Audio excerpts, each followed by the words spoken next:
This class called NIME. One of the requirements of that class is to develop a new musical instrument.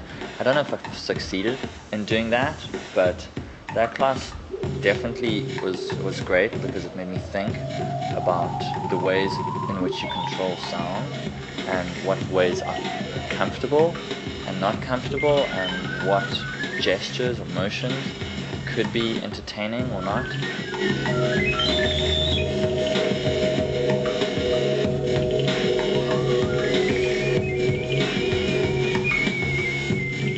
Why make a new instrument?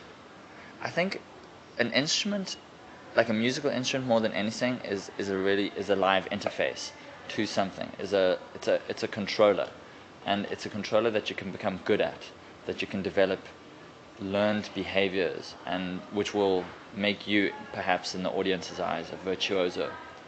And I think making a new controller lets us understand our new relationship with the technologies that are emerging and how we can control them in different ways using our bodies. Just a thought about these interfaces that we're putting together here. In varying degrees, they are more expressive and able to tap into emotional impulse and translate it to some sort of computer response. And I've been really pleased at these NIME conferences, NIME New Interfaces for Musical Expression. One of the people who's really behind this whole idea of creating new interfaces for music is Bill Verplank, who was one of the people who was at Xerox PARC in the early days working on the design of one of the most popular computer interfaces that we have, the mouse. And he is one of the specialists in creating interfaces for the computer.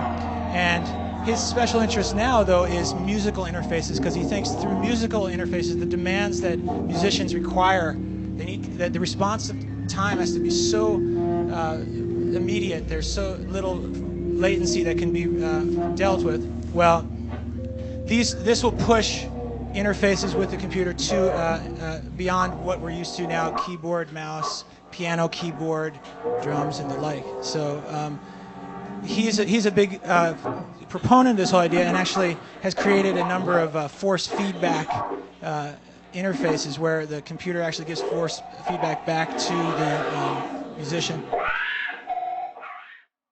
Haptic feedback is basically feedback that you can feel. Forces, friction, vibration, things like that. So haptic feedback is kind of any kind of feedback that goes through your skin rather than through your eyes or nose, mouth. A lot of people say force feedback, but that doesn't cover vibration, really. One thing the reason why I'm focused on haptic feedback is because I think that's something that's lacking in most computer instruments. It's just this direct feeling of the sound that you're making. It's not like a direct mapping necessarily of just the sound to like a vibration, but something like a guitar. You feel those strings. You feel that the frets are spaced differently, and you can feel that. Just close your eyes, move your finger up and down. You can feel the fret. You can feel that it's getting wider as you go down, and then of course you can feel the vibration on both hands as you pluck it. Or a trumpet, which I played, you feel the vibration in your lip, and it's actually a really important part of playing the instrument. And like when I first tried a MIDI trumpet, they made the mouthpiece where there actually wasn't really a vibration. You're just blowing air in it, and it felt bizarre.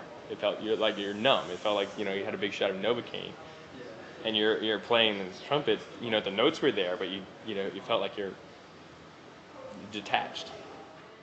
I need something to be performative. Like for me to be performative, it has to be gestural.